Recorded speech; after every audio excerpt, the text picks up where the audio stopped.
Hello and welcome to Panels and Course Blocks.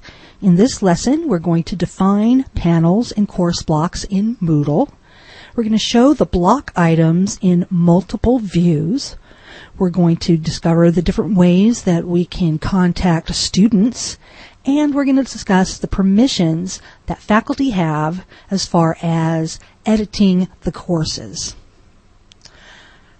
What is a course block and what is a panel? Well, there are three panels, three vertical columns called panels. Here's one on the left, one big one in the center, and one on the right. These are panels.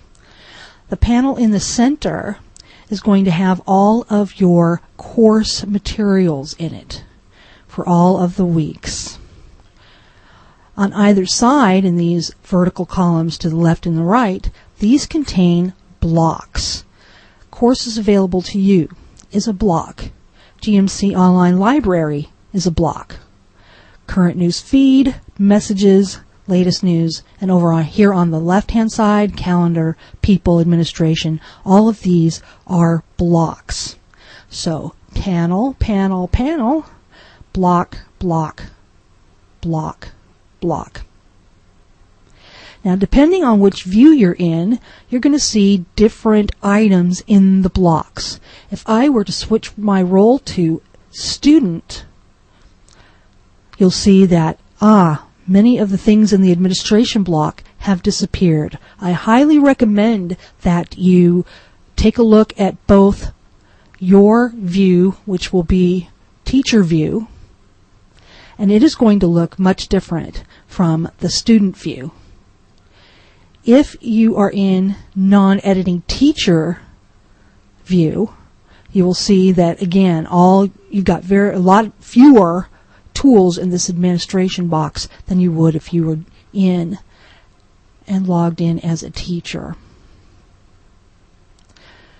The blocks that you're going to see that are going to be consistent for every course are going to be here in this right-hand panel. Courses available to you. These will list all the courses that are available to you, either as a student or as a teacher. The GMC Online Library, you click on the links, and the students will have access to all the materials that are available through the GMC Online Library. The GMC Current News Feed will be here. There are no messages in my message box right now.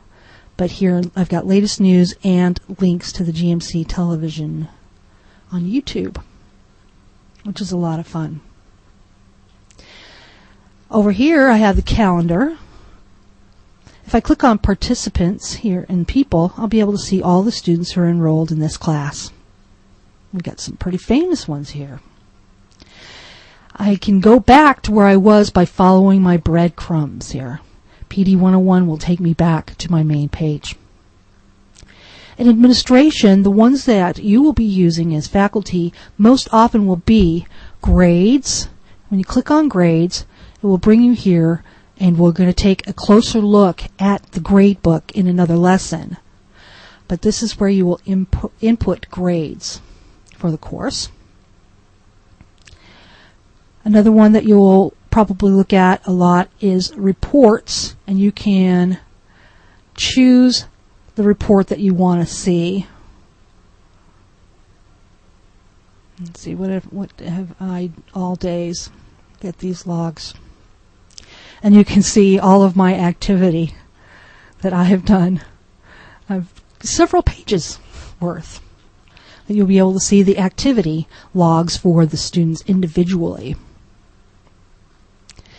Search forums, you'll be able to do a search there if you don't remember exactly which forum that a particular comment was made. You can do a search on there. Upcoming events, this links directly to the calendar. If we go to May, you can see there are already some events here for the course. Every Tuesday, Thursday, and Saturday are the chat rooms. Here on Sundays, as we'll show you that the Panels and Course Blocks quiz is due on Sunday, May 15th for this particular one. And here are the other reports and quizzes. Students can go in and put in a new event. Go into, I believe I still am, a student role. No, I'm a non-teacher. Let's go to student role. I can go in to go to my calendar, and I can export events. I can also add a new event. So if I, the student, want to customize my calendar, I'll be able to do that. Let's return to my normal role and look at the couple of different ways that I can communicate with my students. First of all, I could post something in the announcements forum by adding a new topic and putting the subject and the message, and it will show up. Go back. Another way to do it is to click on participants and say I want to do with Marsha Brady here. I can send her a message. Let's see. Let's see. And I can send the message that way. I can also go over here to message and see if anybody has sent me a message. If somebody has, then it will show up right here. And finally, we can go over here to latest news and add a new topic. So those are the different ways that I can communicate with my students.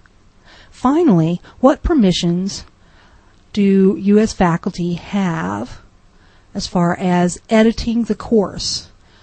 I'm going to go ahead and turn editing on. And when I turn editing on, you see all these little editing tools here. The things that you can do will be outlined in later on in the course. But this is what you can do. You can go into the course syllabus and you can edit the course syllabus introduction by clicking this little edit tool to change your personal information, your office hours for the course, contact information, and that sort of thing. You can change the course schedule dates, the dates in the course schedule, and the assignment due dates. Everything else is the same. You're not going to change any of this because they need to remain consistent from every time the course is taught.